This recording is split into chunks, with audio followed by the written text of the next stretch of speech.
Boleh tetap berdiri, shalom, shalom. Saya percaya Bapak Ibu orang-orang yang dikasihi Tuhan.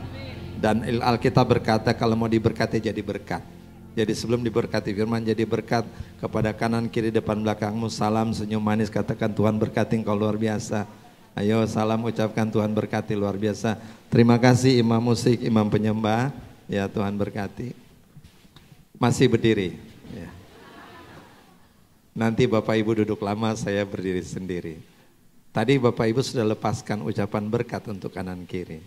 Besok minggu depan yang kanan kiri diberkati, saudara harus tetap sukacita. Sebelum saya berkhotbah, Tuhan taruh satu pernyataan di hati saya. Setiap orang yang sukses itu Tuhan yang berkati. Oleh karena Tuhan yang berkati, kita tidak boleh iri hati. Bersihkan hatimu. Ikhlaskan ketika lihat orang sukses, itu Tuhan berkati dia. Walaupun orang itu menyebalkan kepada saudara, tapi Tuhan mau berkati dia. Nah, ciri orang Kristen yang benar, hatinya bersih, ketika melihat orang sukses, dia ikut sukacita. Karena siapa yang bikin dia sukses? Tuhan. Kalau Tuhan buat seseorang sukses, ada hak apa kita protes? Katakan amin.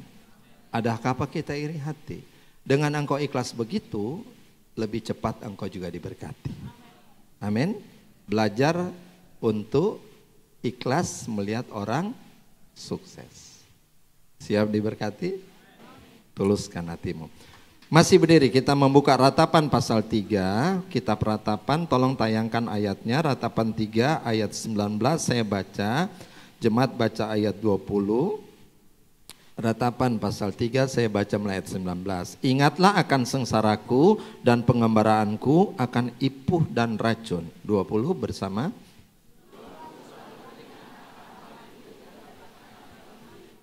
Tetapi hal-hal inilah yang ku perhatikan, oleh sebab itu aku akan berharap.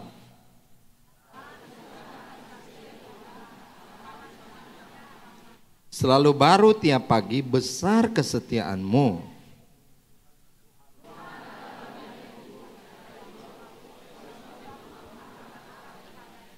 Tuhan adalah baik. Saya ulangi, Tuhan adalah baik. Perhatikan, bagi orang yang berharap kepadanya, bagi jiwa yang mencari dia. 26.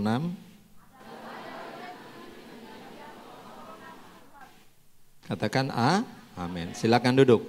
Saya lupa perkenalkan diri ini karena pertama kali saya berkhotbah di tempat ini, walaupun berapa cabang pusat di Gajah Mada saya juga pernah berkhotbah. Nama saya Daniel Mailangkai. Dari lahir juga diberi nama Daniel karena saya lahir jam 10 hari Minggu pagi jam 10.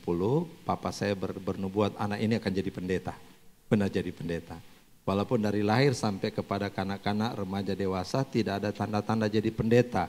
Karena nakalnya ampun-ampun. Tapi saya nggak akan bersaksi bagaimana Tuhan tangkap saya sehingga bertobat. Jadi sekali lagi nama saya dari lahir namanya Daniel. Bukan karena bertobat jadi hamba Tuhan ganti nama, tidak. Daniel Mailangkai. Dikaruniakan seorang istri dan 4 anak. Gembala dari satu gereja GPI juga yang kata orang sangat diberkati. Ya. Kita perhatikan ayat ini ya. Dalam ayat-ayat ini saya mau tanya sama saudara karena tolong tampilkan ayat 25. Tuhan adalah baik bagi orang yang berharap kepadanya. Berapa banyak yang percaya bahwa Tuhan baik? Puji Tuhan. Tapi ayat ini berkata Tuhan itu baik bagi orang yang berharap kepadanya. Ketika saudara-saudara tidak punya harapan dari Tuhan, tidak punya iman, berarti Anda tidak layak mendapatkan kebaikan Tuhan. Ayat ini jelas sekali, Tuhan adalah baik bagi siapa? Orang yang berharap kepadanya. Apapun yang terjadi, iman pengharapanmu jangan sampai pudar. Amin. Banyaknya air mata penderitaanmu bukan akses Tuhan menolong engkau. Bagaimana Tuhan bisa menolong supaya engkau menerima kebaikan? Berharap kepada Tuhan. Katakan amin. Dagangmu, usahamu, rumah tanggamu, studimu, kesehatanmu, engkau tetap percaya dan berharap pada Tuhan. Tuhan akan baik. Tapi ketika hilang harapan, hilang kebaikan Tuhan. God is good. Amin. Tapi Tuhan itu baik, ayat ini bagi orang yang berharap kepadanya. Ada dua kalimat, ada dua poin yang kita perhatikan paradoks bertentangan di sini. Ayat 19 saya baca, ingatlah akan sengsaraku dan pengembaraanku akan ipuh dan racun itu. Ayat 20, jiwaku selalu teringat akan hal itu dan tertekan dalam diriku. Ini ungkapan Nabi Yeremia. Siapa yang meragukan urapan Nabi Yeremia? Tidak. Itu Nabi yang hebat, katakan amin. Ketika masa krisis iman rohani orang Israel, Nabi Yeremia yang dipakai Tuhan. Bukan ketika lagi kemakmuran Israel, tidak. Ini nabi yang tangguh. Ada banyak pendeta bilang Yeremia gagal, saya bilang tidak. Nabi-nabi besar dipakai ketika Israel diberkati. Ketika Israel kehilangan moral, kehilangan iman, kehilangan jalur rohani, justru Nabi Yeremia yang dipakai Tuhan. Kualitas nabi ini tidak diragukan, tapi saudara lihat dia teringat akan hal-hal yang pahit, kesukaran, kesengsaraan, tertekan dirinya. Poin di sini kita akan melihat apa yang diingat oleh Yeremia, hal-hal yang buruk. Boleh saya bertanya apa yang saudara ingat? Jawab sendiri. Tapi kalimat kedua, ada perubahan yang besar ayat 21. Tetapi hal-hal inilah yang kuperhatikan. Apa yang dia perhatikan? Oleh sebab itu aku berharap sehingga muncul harapan. Tadi Tuhan baik bagi orang yang berharap. Apa yang membuat harapan imanmu tidak ada? Ini kita periksa hari ini. Ketika dia perhatikan muncul harapan, yaitu tidak berkesudahan kasih setia Tuhan, ini yang dia perhatikan. Tidak habis-habisnya rahmatnya atau kemurahannya atau God's favor. Yang ketiga selalu baru tiap pagi kesetiaan Tuhan. Ada perbedaan yang mencolok makna dan dampak daripada mengingat dan memperhatikan. Katakan amin.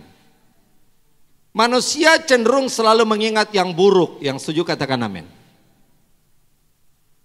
Kenapa ada suami istri mau bercerai padahal ada sejuta kebaikan yang tercipta menjadi kenangan dalam hubungan mereka. Gara-gara satu yang buruk saja mau bercerai. Berarti manusia terlatih hanya mengingat yang buruk. Amin dong. Salah satu faktor iman kita kuat, janganlah lupakan kebaikan Tuhan. Berarti yang harus kita ingat itu yang namanya masa lalu. Amin. Tidak kita bisa ingat hari ini, hari esok, tidak. Itu belum terjadi, tidak bisa kita ingat. Tapi ingat berarti hal-hal yang sudah terjadi. Saudara mau imanmu kuat, ingat selalu kebaikan Tuhan. Saya menjaga iman saya sehingga tetap on fire. Saya tidak mau izinkan saya mengingat yang buruk.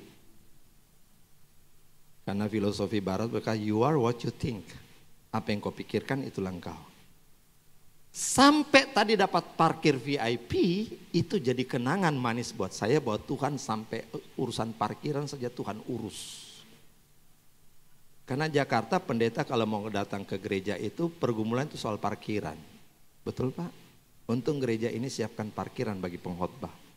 Jarang gereja Jakarta memikirkan itu. Masih bilang gereja ini akan jadi besar. Karena detail aja parkiran pengkhotbah dipikirkan. Saya tidak ngomong nama gereja, tapi banyak gereja kalau saya datang itu bergumul soal parkiran. Begitu masuk ambil karcis, saya bilang Tuhan buka jalan supaya saya dapat parkiran. Daripada saya muter-muter sampai 10 menit, 15 menit tidak ada parkiran. Orang sudah haleluya 12 kali tunggu pengkhotbah. Pengkhotbah belum dapat parkiran, ini kan problem. Begitu dapat parkiran itu saya ingat. Saya jalan pelan-pelan, ada mobil di slot VIP keluar. Haleluya. Saya tanya sama tukang parkir, boleh nggak saya masuk? Ternyata dia bilang nggak boleh, tapi karena dilihat saya pakai jas. Oh boleh silakan Pak. Karena cukup sakti kalau pakai jas memang. Cuma lain kali diundang saya nggak pakai jas, di sini santai semua. Saya kan pakai celana jeans juga. Masa khawatir Pak. Nah, saudara ingat kebaikan Tuhan? Saya kasih contoh kedua. Saya ketemu seorang opa dan oma masuk kebaktian itu jalan gandengan. Ternyata opa ini sudah 80 tahunan. Oma ini hampir 80. Masuk gereja masih gandengan. Lagunya apa? Kemesraan ini janganlah cepat.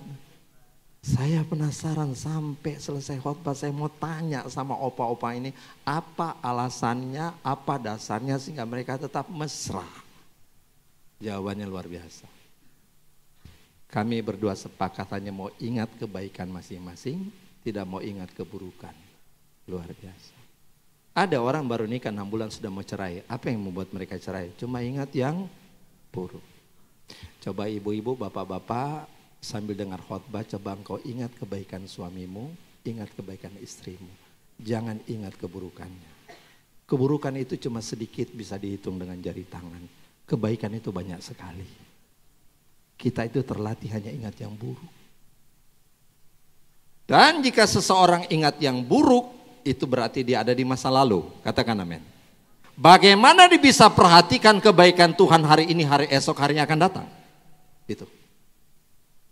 Otak kita, ahli-ahli ilmuwan berkata, tidak ada batasnya. Tapi otak kita yang unlimited ini punya satu kecenderungan kelemahan.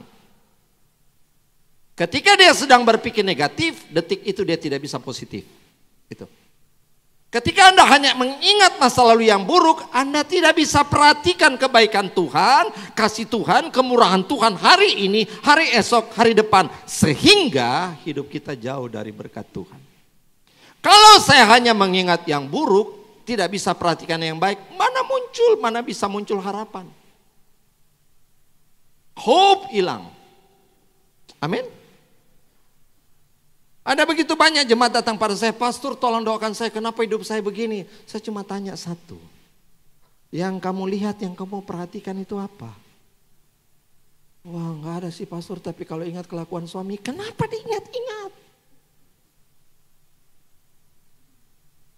Sakit hatiku.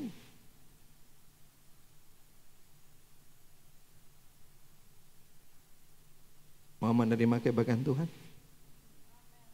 Latih dirimu memperhatikan. Yang kita perhatikan hari ini, hari esok, hari depan. Yang kita perhatikan Tuhan dan segala kebaikannya. Katakan amin. Latih dirimu perhatikan kebaikan istrimu, kebaikan suamimu, kebaikan orang tuamu, kebaikan gerejamu. Tutup mata untuk segala kekurangannya. Kekurangan cuma 1 inci kita bisa besar-besarkan. Kelebihan yang 1 kilometer kita abaikan. Apa ini? Iblis yang bekerja. Jadi orang tanya saya, benar pastor umurnya 60? Iya, kok gak kelihatan? Karena aku tidak pernah ingat yang buruk. Aku ingat yang baik dan aku perhatikan Tuhan baik hari ini. Amin. Ketika engkau hadirkan Tuhan, bukan hanya dalam doa dan puasamu. Engkau hadirkan Tuhan, engkau percaya Tuhan itu baik buat engkau detik ini, hari ini, esok, selama-lamanya. Tuhan sudah ada dalam hidupmu. Kalau Tuhan sudah ada, maka embel-embel berkatnya pun menyusul. Bagaimana bisa ada berkat kalau tidak ada Tuhan dalam benakmu? Yang ada itu kita cuma ingat yang buruk.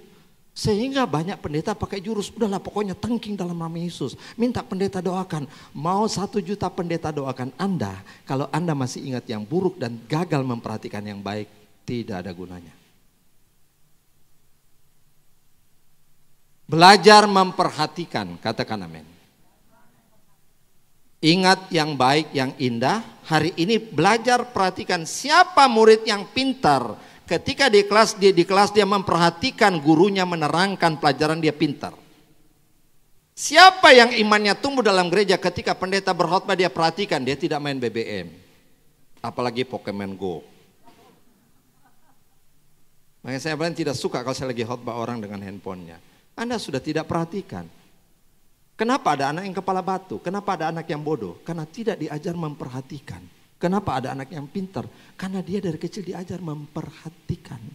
Saudara senang gak berbicara dengan 2 orang? Saudara ngomong dia tidak perhatikan Anda. Kira-kira Tuhan senang gak kalau saudara tidak perhatikan apa yang dia sediakan untuk engkau hari ini? Engkau hanya ingat yang buruk. Tapi rajin ke gereja. Bahkan jadi pengkhotbah. Bagaimana saya diberkati? Oh banyak pergumulan saya pastor. Saya dipanggil pastor. Saya banyak pergumulan. Kenapa pergumulan tidak ada habis-habisnya? Karena belum ada Tuhan di sini. Tuhan hanya di kalung salibnya. Saya mau doakan saudara, siapapun saudara, ketika Tuhan izinkan engkau terlahir di dunia, Tuhan merancang kebaikan yang luar biasa buat saudara. Dia tidak pernah merancang yang buruk, katakan amin. Sehingga dia katakan, aku tahu rancanganku untuk kamu, rancangan damai sejahtera, hari depan yang penuh pengharapan. Aku tidak pernah merancang kegagalan, katakan amin. Tapi iblis menipu, ingat yang buruk, ingat yang pahit. Ingat bagaimana engkau dikhianati, ingat bagaimana engkau gagal, ingat semua masa lalumu yang memalukan. Engkau didakwa siang dan malam untuk satu peristiwa yang sudah berlalu. Tuhan tidak ada di masa lalu. Semua katakan amin. Tuhan ada di hari ini, hari esok, hari depan.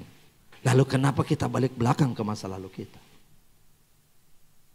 Ini sama kalau naik mobil kita tidak lihat ke depan, kita cuma lihat kaca spion terus. Kira-kira sampai di tujuan enggak? Nabrak, masuk got, masuk jurang, minimum rumah sakit, maksimum kuburan. Terlalu banyak orang Kristen berjalan seperti bawa mobil hanya lihat kaca spion terus. Dari wajah orang itu bisa kelihatan. Dia perhatikan kebaikan Tuhan atau dia ingat kepahitan. Kelihatan dari wajahnya. Kelihatan. Udah ada jalur lambat, jalur cepat, underpass, busway, semua udah kelihatan semua garis-garis. Boleh lihat kanan kiri.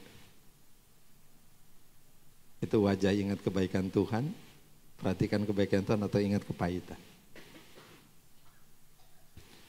Dulu saya punya jemaat nggak bisa tersenyum.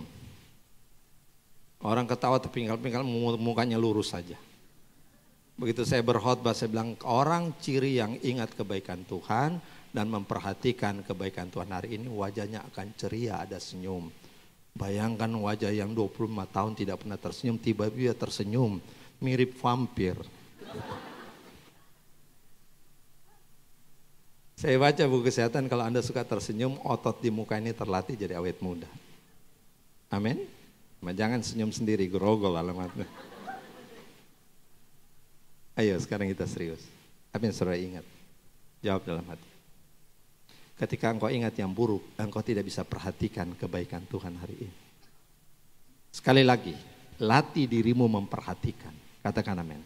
Latih dirimu, memperhatikan. Siapa orang sukses? Diawali dengan orang yang memperhatikan.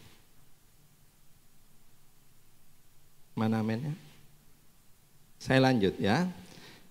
Jadi dua hal ini, perbedaan dari Nabi Yeremia, dia ingat hal yang buruk dan dikatakan itu jadi ipuh dan racun. Tidak ada racun yang menyehatkan tapi mematikan. Amin. Jessica lagi sedang disidang karena dituduh soal meracun. Tapi dia ubah, ini yang aku perhatikan.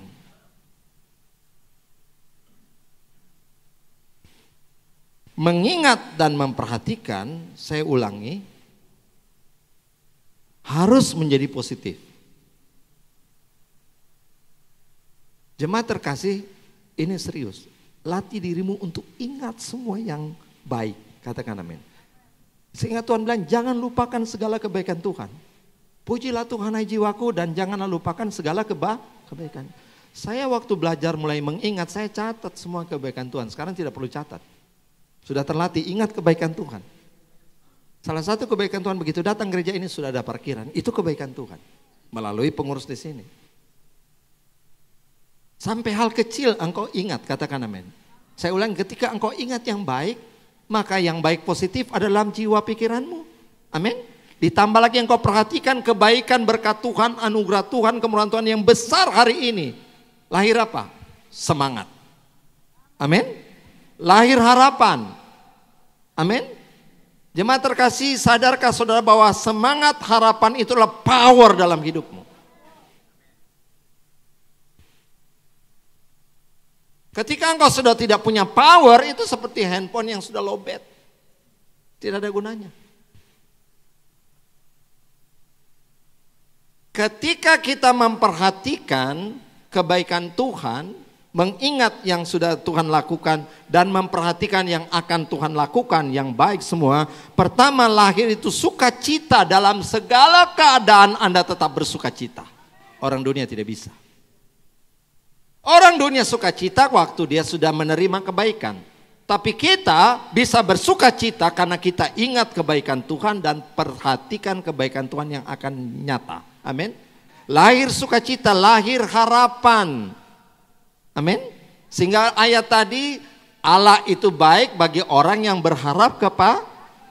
Bagaimana kita rekayasa paksakan diri kita berharap? Tidak bisa, kecuali engkau belajar ingat kebaikan Tuhan dan perhatikan kebaikan Tuhan, muncul harapan. Orang hidup dengan harapan ini, inilah faith, inilah iman, katakan amin. Tanpa iman tidak seorang pun berkenan kepada Allah. Amin. Tapi Tuhan berkati engkau dengan imanmu. Jadi iman kita bukan iman kosong. Muncul sukacita, muncul harapan. Saya baca buku kesehatan dan sebenarnya terjemahan dari Alkitab Perjanjian Lama Perjanjian Baru, hati yang gembira adalah obat yang manjur. Ketika engkau sukacita, maka sehat, awet muda. Mana aminnya? Umur 53, mukanya tetap 35. Jangan 35 umurmu, dia sudah ambil wajah 53, ini sangat boros. Berapa umurnya pas? 35. Hah, kok Anda sudah ambil wajah orang 53 tahun? Ini pemborosan ini. Umur saya sudah maju jauh ke depan, wajahku ketinggalan di belakang. Karena selalu sukacita dalam segala keadaan, termasuk belum diberkati sukacita karena pasti diberkati kok. Allah tidak pernah berdusta. Yang setuju Allah tidak pernah berdusta, katakan amin. Dan Tuhan tidak pernah terlambat menolong engkau. Nah, lahir sukacita itu melahirkan sehat, awet muda. Semangat bergairah untuk mencapai visi yang Tuhan sudah berikan. Saya tambahkan visi, karena tadi saya sudah khotbah menyangkut visi. Apa artinya engkau bersukacita tanpa visi? Amin. Ketika kita muncul harapan, di situ ada visi. Salah satu firman Tuhan berkata, there is no vision, people perish. Jika tidak ada visi, binasalah rakyat. Tapi diterjemahkan menjadi liarlah rakyat. Padahal people perish. There is no vision, people perish. Coba buka buku autobiografi semua orang sukses di bidangnya. Rata-rata orang from nothing menjadi become everything. Apa yang menyebabkan nothing menjadi everything? Vision. Bagaimana aku bisa punya visi yang besar kalau aku cuma balik ke belakang ingat yang buruk? Jemaat terkasih, mungkin moga-moga tidak, engkau punya usaha masih kecil di mata manusia. Tapi jangan karena mentang-mentang kecil dan engkau tidak berani punya visi yang besar. Saya bilang engkau rugi, karena apa? Allahmu besar, dia merancang besar untuk engkau hadirkan dengan sukacita, harapan, di situ sudah ada visi. Aku setia perkara kecil, tapi kesetiaanku pada perkara kecil tidak mematikan visiku yang besar. Sehingga hanya kemuliaan bagi Tuhan, saya membuka gereja dari 4 jemaat, sekarang ribuan. Dan sekarang kita sedang tingkatkan visi pelipat gandaan. Kalau Anda sudah tidak punya visi, dengar baik, orang yang hidup tanpa visi, itu cuma penuh-penuhi dunia ini saja. Bikin dunia jadi sempit dan beras jadi habis. Katakan amin. Engkau ada di dunia ini karena Tuhan rancang yang besar. Katakan amin. Miliki visi yang besar. Saya tidak malu mulai pelayanan saya bersaksi makan rebus-rebus karena tidak punya penggorengan. Saya declare saya orang termiskin di dunia. Karena bertobat terima Tuhan masuk sekolah teologi dan Tuhan kasih visi saya ke pelayanan yang tidak ada dalam peta. Daerah hutan karet. Tapi ada visi yang besar. Ada konsekuensi di situ. Miskin. Saking miskin tidak punya penggorengan. Cari orang miskin di dunia, pasti punya penggorengan. Saya tidak punya. Hampir 6 bulan saya dengan istri tidak makan gorengan. Rebus, kita positive thinking. Berarti tidak ada kolesterol dong. Amin. Rebus, rebus, rebus. Tapi fisikku sesuai Tuhan beri. Beritakan Injil sampai ke ujung dunia. Terwujud. Hanya kemuliaan bagi Tuhan. Tinggal Irak, Iran, dan negara-negara keras Islam yang saya belum berkhotbah. Sebutkan semua kota dan negara, saya sudah berkhotbah. Dari makan rebus. Dari rumah tidak ada perabot, kosong, miskin. Hampir 6 bulan saya makan rebus. Istri saya mulai hamil anak pertama. Tidak bisa bawa ke dokter, ke bidan karena belum punya uang. Yang ngidamnya sederhana, ngidam makan rambutan. Zaman itu rambutan 1.000 perak 3 ikat, enggak kebeli. Cilakanya tukang rambutan lewat lagi depan rumah. Teriak rambutan, saya bilang itu Pak, rambutan. Tapi enggak ada, kita belum punya duit. Tuhan kasih begini aja. Kamu duduk, saya berdoa, saya tumpang tangan dalam nama Yesus. Puaskan ngidamnya sekalipun tidak makan rambutan, tapi dia dipuaskan dalam nama Yesus. Gimana? Habis itu, iya loh, hilang ngidamnya. Lo minta apa saja, ngomong sama Eka. Gampang, jawabannya tinggal tumpang tangan. Bapak-bapak yang sudah diberkati jangan pakai jurus ini, Anda pelit.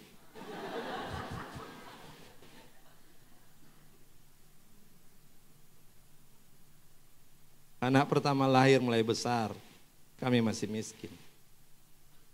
Jemaat kasih bakso 2 biji, kuahnya banyak. Saya, istri, anak. Duduk di meja makan, istri saya bakso, anak saya bakso, saya makan kuahnya. Istri saya bilang, kan kamu yang capek pelayanan. No, rahasia diberkati Tuhan, kasih itu berkorban. Bagi aku lebih aku tidak makan, daripada anak istriku tidak makan.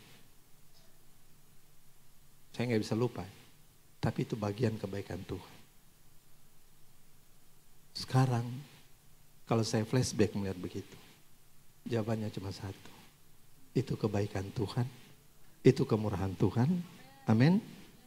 Bahkan tadi saya sudah bersaksi, saya ini pendeta apaan sih, tidak outsider man, tidak masuk hitungan. Dalam keadaan miskin, saya diundang keliling dunia.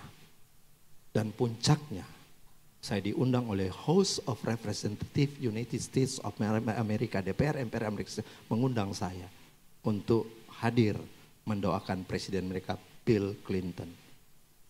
Saya hadir di White House tanggal 9 Februari tahun 99. Tangan saya mendoakan Bill Clinton. Saya belum kaya. Saya nangis di situ. Who am I, Lord? Dan dari situ Tuhan bawa sampai ke ujung dunia semua. Maka saya bilang gereja ini doanya luar biasa. Jadwal saya sampai 2018 sudah penuh. Tapi gereja ini bisa dapat jadwal saya. Ini gereja yang akan dipakai Tuhan luar biasa.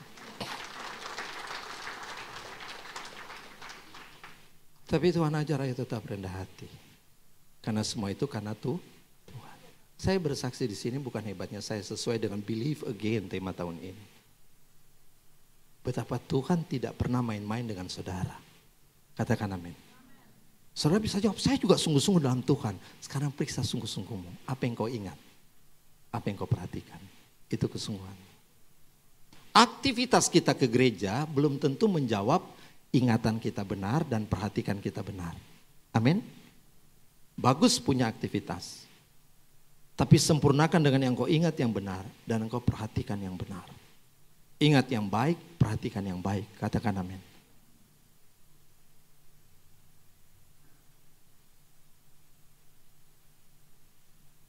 Berapa presiden di negara ini undang saya? Saya tidak sesebut. Cuma Jokowi yang belum pernah undang saya. Presiden sebelumnya undang saya. Dan sebelumnya juga undang saya. Saya sudah mendoakan King Abdullah juga, bukan saya sombong. Raja Yordania. King Hussein meninggal, anaknya naik. King Abdullah. Bill Clinton, tinggal Bill Saragi yang belum saya doakan. Saya dari hutan karet, makan rebus. Pertama saya diundang keliling Eropa. Orang kampung miskin, kurus, lapar, naik pesawat besar sekali. Saya terjepit di antara orang-orang bule. Saya pikir ini antara Goliat dengan Daud. Dan waktu turun di kota Berlin, kan saya teman-teman juga ikut dari para pengusaha full gospel. Tampang saya nggak tampang pendeta, ini sudah mendingan ini. Dulu miskin, culun, hidup lagi kan. Begitu turun keluar bandara, mereka sudah siap panitia penyambutan, pakai karangan bunga. Saya jalan nggak dikasih masuk bunga. Di belakang saya agak tinggi gede, tampang pendeta, itu dikalungi bunga. Selamat datang di kota Berlin. Bukan saya pendetanya, itu pendetanya di depan. Baru sudah tahu, saya dikejar dari belakang, baru karangan bunga ditaruh dari belakang. Jadi saya kayak dogi dijerat begini. Underestimate gak masuk hitungan. Oh maaf Pak pendeta, kita kira yang itu. Kalau tampang memang itu pendeta, kalau saya gak ada tampang. Kurus, kecil, hidup lagi. Sempat berat badan saya naik. Dan saya turunkan lagi 12 kilo. Ini sudah turun 12 kilo. 16 kilo, dari 76 sekarang 60. Rahasia turunkan berat badan nanti lain waktu saya berkhotbah. Apa yang saudara ingat, apa yang saudara perhatikan, itu punya link yang sama. Engkau ingat yang buruk, dengar, maka engkau lihat hari ini buruk. Katakan amin. Engkau ingat kebaikan Tuhan, hari ini engkau bisa berhasil melihat, perhatikan kebaikan Tuhan. Tidak mungkin engkau ingat yang buruk dan engkau bisa mencapai yang baik hari ini. Tidak. Mau berhenti untuk ingat yang buruk, Tuhan baik hari ini. Sehingga engkau bisa menerima kebaikan Tuhan. Katakan amin. Saya ulangi, ketika kita perhatikan kebaikan Tuhan, muncul semangat, sukacita, gairah, katakan amin. Dan terakhir engkau kuat dan teguh menghadapi segala tantangan kehidupan hari ini. Syarat untuk masuk tanah perjanjian, tadi khotbah pertama saya sudah kutip juga, adalah kuatkan, teguhkan hatimu. Tidak ada orang bisa menguatkan, teguhkan hatinya kecuali dia mengingat segala kebaikan Tuhan dan hari ini dia perhatikan rencana Tuhan yang baik. Kuat dan teguh hatimu. Katakan amin. Engkau tidak bisa kuat dan teguh hatimu kalau engkau menyimpan kepahitan, benci, dendam. Katakan amin. Dengar baik-baik. Tubuh kita dirancang oleh Tuhan tidak untuk menyimpan yang namanya sakit hati, kepahitan, dendam. Tidak. Apalagi berlama-lama. Berlama-lama rusak kesehatanmu, muncul penyakit yang aneh-aneh. Satu. Kedua, engkau tidak bisa maksimal dalam dagang usaha profesimu. Katakan amin. Sehingga Tuhan bilang kalau engkau marah jangan sampai matahari terbenam. Kenapa? Karena engkau simpan marahmu berlama-lama, rusak kesehatanmu. Dengarkan baik-baik. Tubuh saudara dan saya dirancang Tuhan hanya untuk menyimpan yang baik-baik dari Tuhan. Amin. Hanya untuk memperhatikan yang baik. Bukan menyimpan kepahitan, benci, dendam. Bukan. Bagaimana kalau orang jahat sama kita? Itu Tuhan izinkan untuk engkau berlatih. Sesungguhnya Allah itu baik bagi yang tulus dan bersih hatinya. Tuhan mau lihat, tetap bersih dan tulus enggak hatimu, ampuni dia. Seperti Tuhan mengampuni saya ampuni dia. Katakan amin. Sekalipun engkau akan mengalami distorsi, engkau sulit memperhatikan yang baik selama ada benci, dendam, sakit hati, kecewa. Saya percaya di sini baik-baik. Karena saya mau pulang baik-baik. Tapi andai kata engkau menyimpan kepahitan, dalam nama Yesus Kristus, engkau sudah merusak hari inimu, hari esokmu, hari depanmu. Bukan hebatnya iblis. Kelalaian kita memanage cara berpikir kita. Katakan amin. Apa untungnya engkau simpan kemarahan, kebencian, kepahitan. Dan banyak orang menikmati itu. Makin rusak kesehatannya. Makin tidak berdaya dia. Saya tidak bela iblis. Tapi orang Kristen paling gampang itu menyalahkan iblis. Sampai ada joke-nya, malaikat jalan lihat iblis lagi duduk di pinggir jalan menangis. Malaikat tanya, iblis kenapa lu? Itu orang-orang di bumi. Kenapa orang di bumi? Yang mana? Orang Kristen. Kenapa orang Kristen? Gua nggak salah, gua selalu disalahin gara-gara iblis nih, gara-gara iblis nih. Satu hari saya KKR, pemain drum dia tidak set drumnya baik, tiba-tiba dia mau injak pedalnya lepas. Dia bilang apa? Ini iblis gara-gara. Saya bilang, diam kau. Lu yang iblisnya.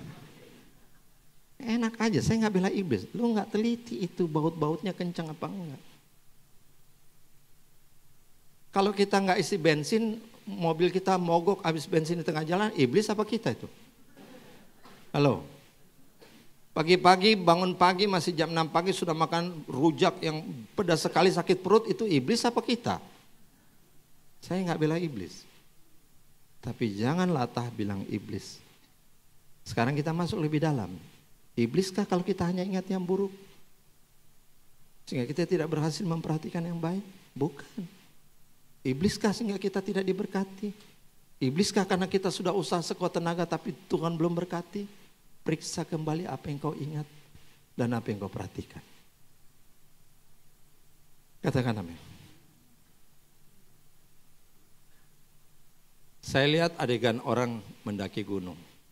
Dia pakai jangkar dengan tali. Dia lempar jangkarnya nyangkut di puncak gunung, baru dia manjat dengan tali itu. Sekarang kita tanya.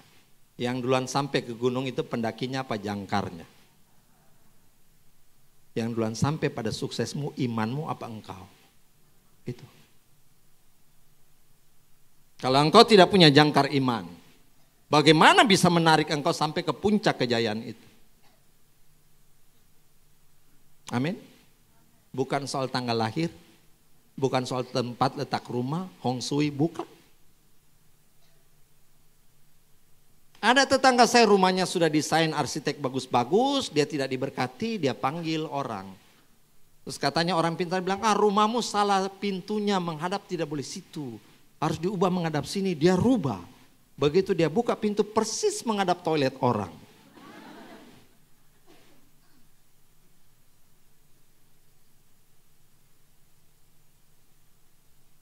Nenek moyang kita kan percaya, saya enggak.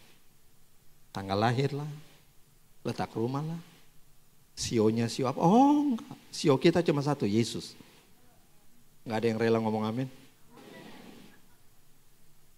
Tahun ini tahun apa? Tahun ini masih tahun Yobel. Orang bilang tahun monyet ke tahun kuda. Enggak, ini tahun Yobel. Amin. Belum rela ngomongnya. Katakan ini tahun Yobel. Yobel itu sampai Agustus September loh. Berkat yang unlimited masih terbuka sampai hari ini. Sayang kalau saudara tidak rebut. Sayang saudara tidak ambil terima. 50 tahun lagi baru dapat momentum ini. Kalau umurmu sudah 30, 40 kira-kira nyampe nggak di situ? 50 tahun lagi. Oh saya panjang umur nyampe 90 tahun, 100 tahun. Apa artinya sukses kalau umurmu sudah 100 tahun? Bisa bayangkan orang umur 100 tahun? Masih gairah nggak? Dia punya uang triliun tapi umurnya sudah 100 tahun. Maka saya katakan tahun ini, tahun Yobel, ini momentum tinggal 2 bulan loh. Agustus, September habis. Siapa yang mau ambil berkat Yobel? Angkat tangan. Turunkan. Bereskan ingatanmu, bereskan perhatianmu. Amin. Tidak ada istilah yang itu tahun sio, hong sio. Enggak. Orang yang bilang, Pak Pendeta rumah saya tusuk sate, saya nggak bisa diberkati. Kasih saya ke rumah itu, saya pasti diberkati. Oh, rumah saya nomor 13 diubah jadi 14, tetap 13. Pasti diberkati. Gak ada yang berani amin. Saya heran sekarang orang masih percaya angka loh itu. Nomor 4 tidak boleh nomor 4, katanya itu sial. Jadi 4 harus jadi 3B atau 3A. Tapi developer ini anak Tuhan. Saya bingung lihat.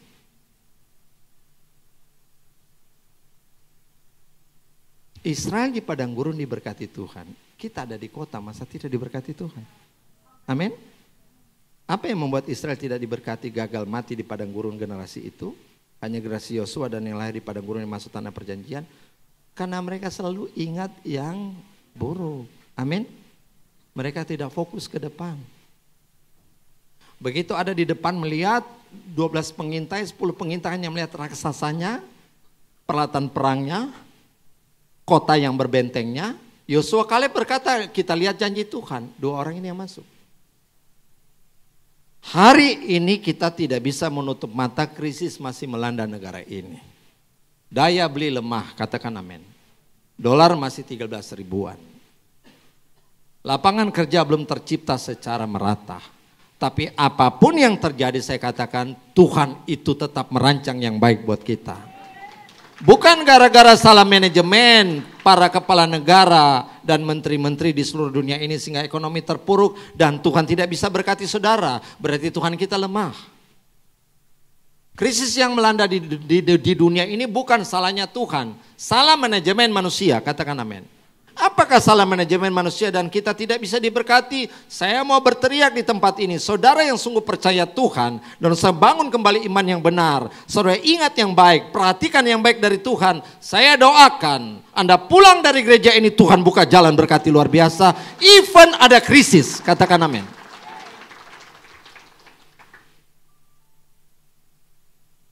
Saya nggak tahu tadi direkam apa tidak. Karena kesalahan diagnos tadi saya sudah bersaksi sedikit. Salah diagnos kedokteran Jakarta. Saya harus cuci darah hampir 200 kali. 29 orang cuci darah bersama saya. Satu demi satu mati. Yang hidup tinggal saya. Sekarang saya masuk 15 tahun sudah saya bebas dari cuci darah. Karena bagi Allah tidak ada yang mustahil. Katakan amin. Apakah iman saya terpuruk karena satu demi satu mati di samping saya? Oh no.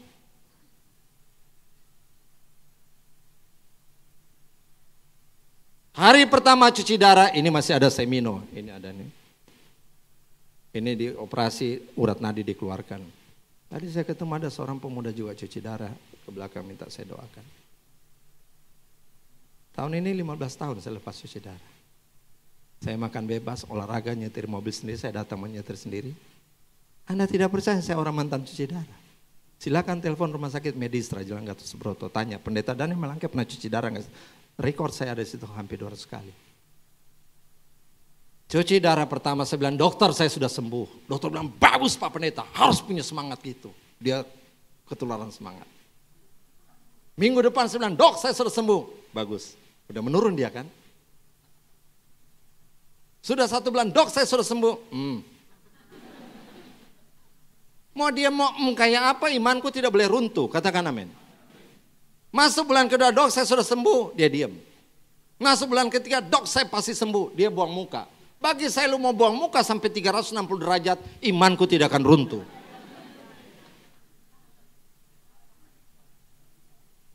Masa iman kita tergantung situasi? Iman kita tergantung janji Tuhan. Ini tema bulan ini kan luar biasa, believe again. Saya bingung ada kata again di belakangnya.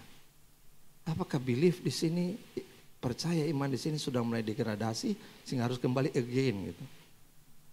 Maka saya diminta tolong Pak Daniel supaya khotbah menghidupkan kembali semangat iman. Itu tiap hari kerjaanku. Karena aku hidupkan semangat imanku. Dengan satu kesaksian true story. Cuci darah itu kan 2-3 jam. 1 jam pertama kita ketawa akrab. Fellow on the ship, senasib, sepenanggungan. Itu lebih akrab daripada saudara kandung. Masuk jam kedua, ini sebelah kanan saya udah gawat. Panggil dokter semua, tirai ditutup. Kita dengar sudah tidak ada bunyi, tirai dibuka, didorong kamar mayat. Seminggu sekali saya lihat itu. Sebulan sekali lihat itu, saya sadar. Berarti saya sudah dalam antrian maut. Valley of Death, lembah kematian. Otakku sadar, tapi imanku berkata, bagi Allah tidak ada yang mustahil. Tadi saya sudah bersaksi juga. Tuhan izinkan nama Tuhan dipermuliakan dalam ruang adegan cuci darah itu. Ada 7 mesin, hari itu kita 6 orang cuci darah. Tiba-tiba tidak ada pemberitahuan mati lampu. Darah kita 2 liter sudah dalam mesin, tidak bisa balik. Berlama-lama darah itu akan jadi seperti tahu, tidak bisa balik lagi. Nah di depan saya ada seorang Pak Haji, kita 6 orang. Begitu mati lampu dia berteriak, kita akan mati massal di sini. Saya bilang Pak Haji jalan duluan, saya tidak.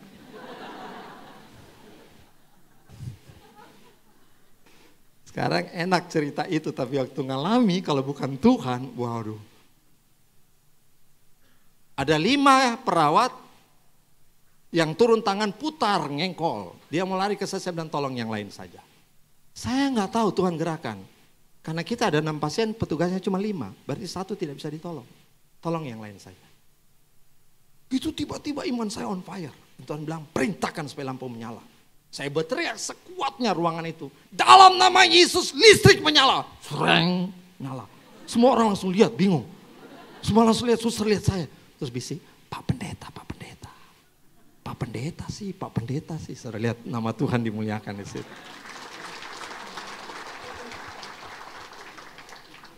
Saya masih ingat saya dorong seorang ibu karena tidak ada saudaranya. Karena cuci darah 2-3 jam, saudaranya pergi dulu nanti balik, tapi keburu meninggal. Saya dorong mayatnya ke kamar mayat. 29 orang cuci darah, 28-nya sudah pergi. Kalau saya hidup sampai hari ini dan ada di tempat ini, bukan hebatnya saya, tapi hebatnya Tuhan mengasihi saudara.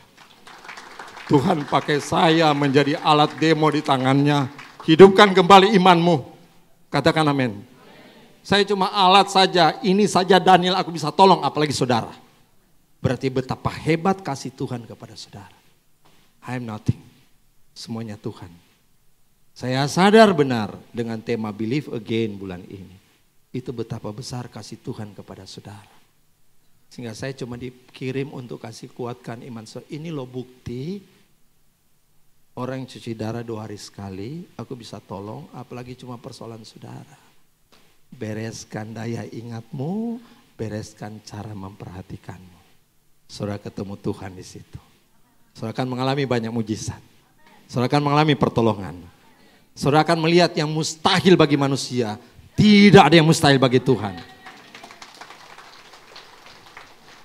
Saya baru dengar tepuk tangan orang kalah, mana tepuk tangan orang menang. Saya dengar katanya gereja ini, LGF ini punya tepuk tangan yang luar biasa. Tapi kenapa hilang tepuk tangannya itu? Mana ciri tepuk tangan yang luar biasa di gereja ini?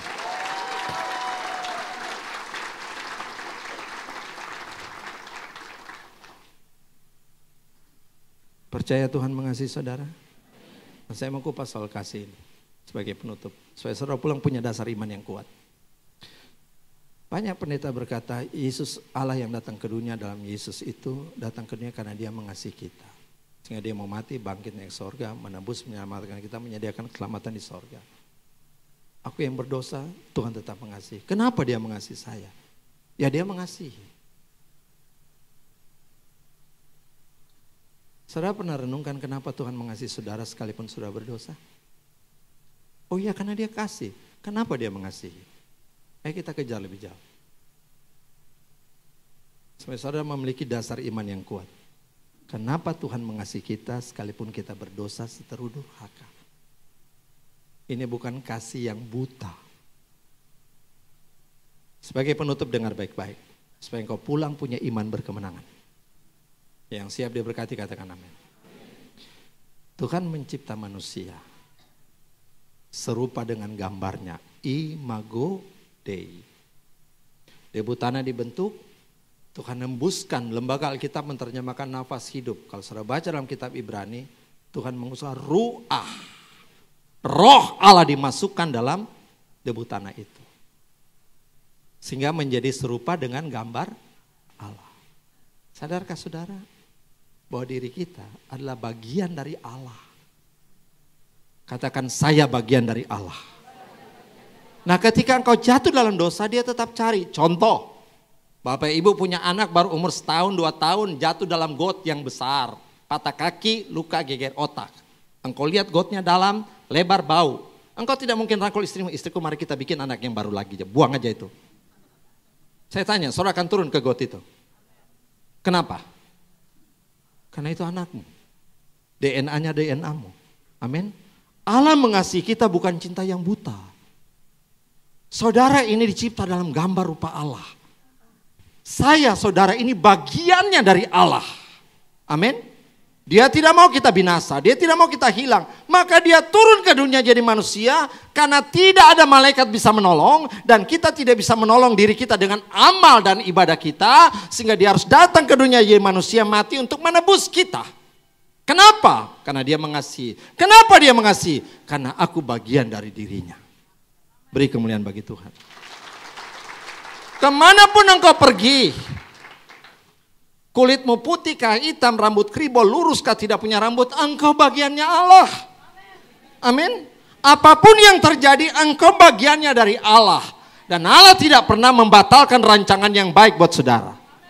Setelah engkau sadar bahwa engkau adalah bagian dari Allah, latih dirimu mengingat yang baik.